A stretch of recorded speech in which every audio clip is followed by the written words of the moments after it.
Hi everyone, I'm Michelle and welcome back to my meadow. I've been a little under the weather this past week, but today between the raindrops I thought I would get out and walk around and share a little bit about what's growing on here in our Northeast Florida Zone 9A garden. Come take a walk with me.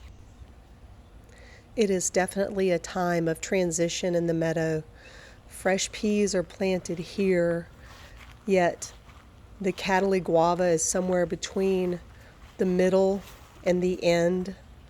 We even had possums visiting this last night and plucking off some Cataly guava for themselves.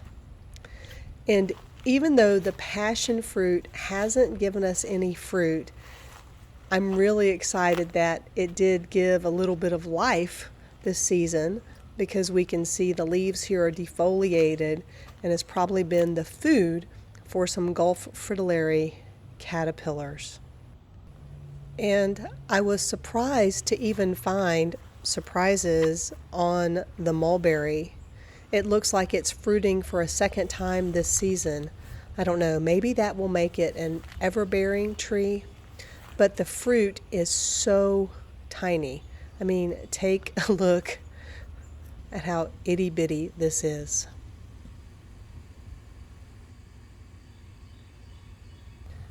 My yard guy did a great job helping me get this cleaned up and tamed back over here.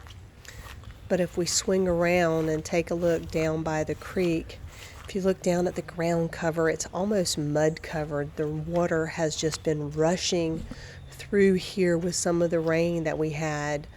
And it rained and moved the water so heavily that sand pile in the back is new from where the bank has been shifting, and as it turns, leaves the sand. But we got this all cleaned up again for another season. If you've never seen this before, this is a beauty berry. It has really cool spiral berries, and it is a Florida native, and I planted it for the birds, though it is an edible.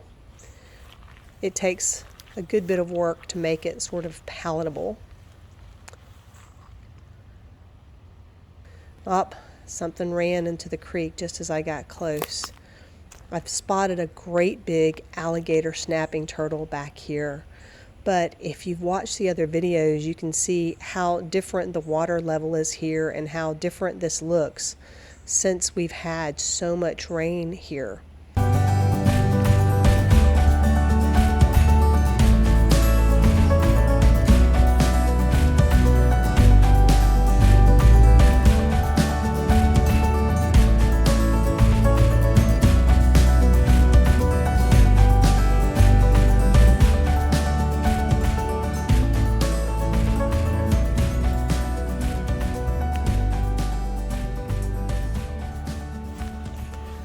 The plants in the raised bed gardens are running out of life in some instances, like the lettuce has finally given up and the seeds are done.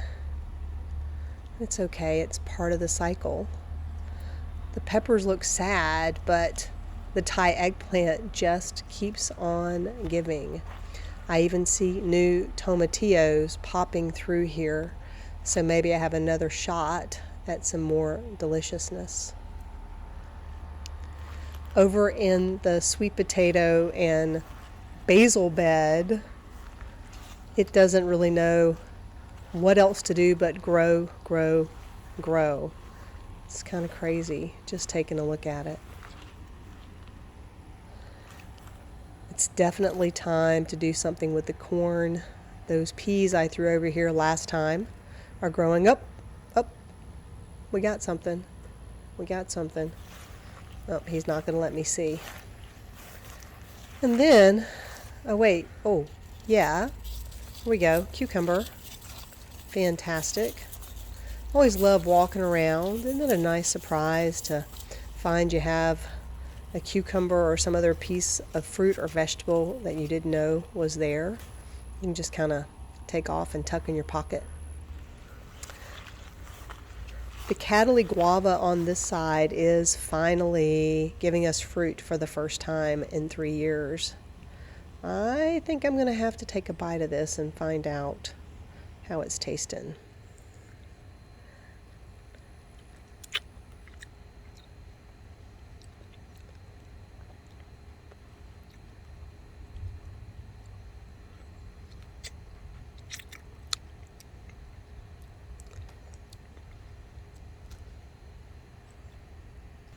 Just suck those seeds right out. I guess that's the new suck seed. The bed here is just kind of bizarre. Oh wait, I didn't see that tomato before.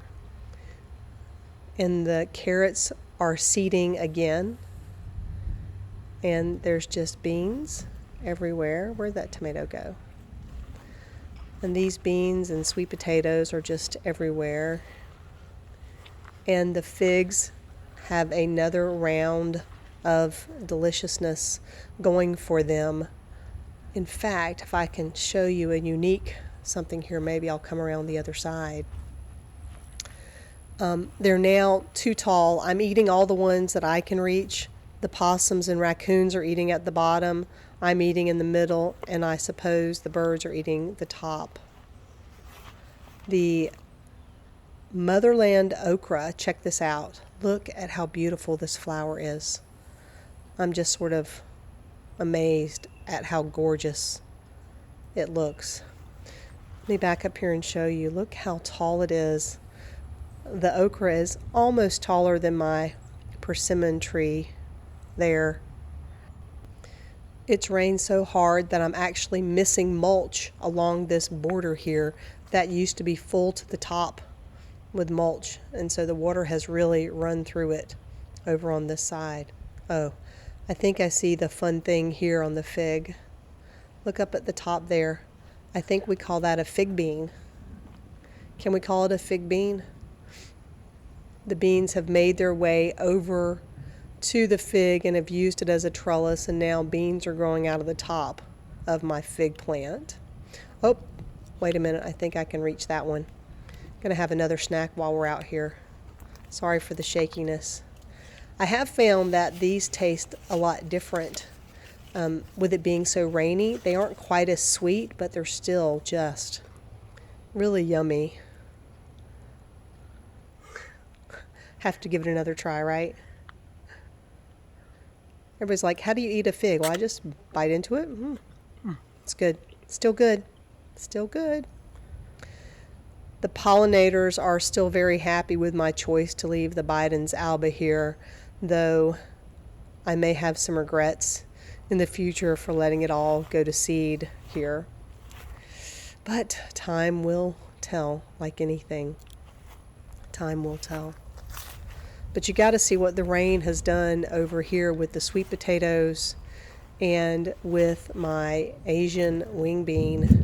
There's a tree under there, a very small tree that is being sort of swallowed up at the moment by the bean vines. I've got to get that cleaned up.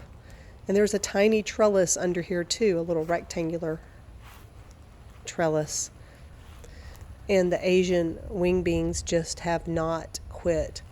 If you are looking for some kind of a bean that would be a great crop for you, and you are somewhere that you have plenty of room for it to grow, this has done great. This is like the hottest part of my yard all day long, and I've cut these vines back twice, and the more I cut it, the more I get, and we can eat beans off this every week. Oh, my salvia. I love my salvia. I just feel like it's one of those little dancers at the auto lot.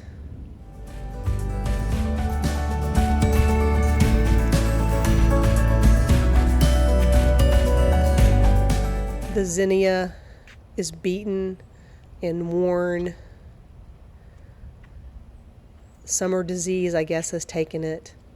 The milkweed is covered in aphids and caterpillars.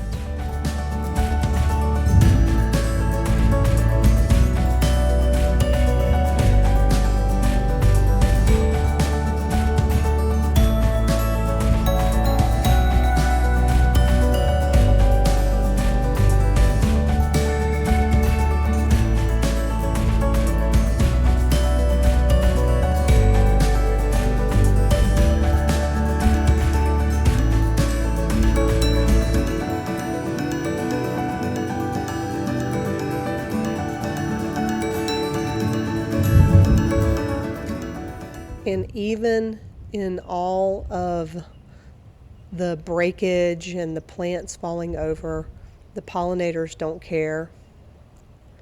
They're happy to be here. Look at how the horseman is just laying on its side, but there are pollinators just all over it, just everywhere you look at different levels of the flower. And if we swing around and look at the bed from the other side, you can see the gaping holes just because the wind has pressed everything over. And I've learned a lot about maybe how I'll support this next year, but I don't care. It's still beautiful. There's still so much color, and it's brought me so much joy having all these pollinators right here at the front of the garden. I definitely want to do this now in the backyard as well. New flowers, new buds, all growing in there.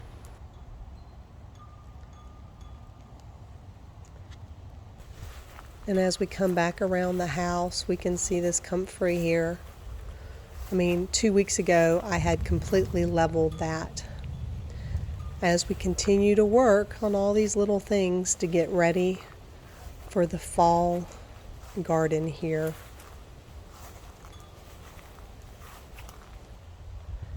Thanks for walking around with me today. I'll have more for you next time. Until then, remember to wear good quality sunscreen and drink plenty of water. Have a fantastic day.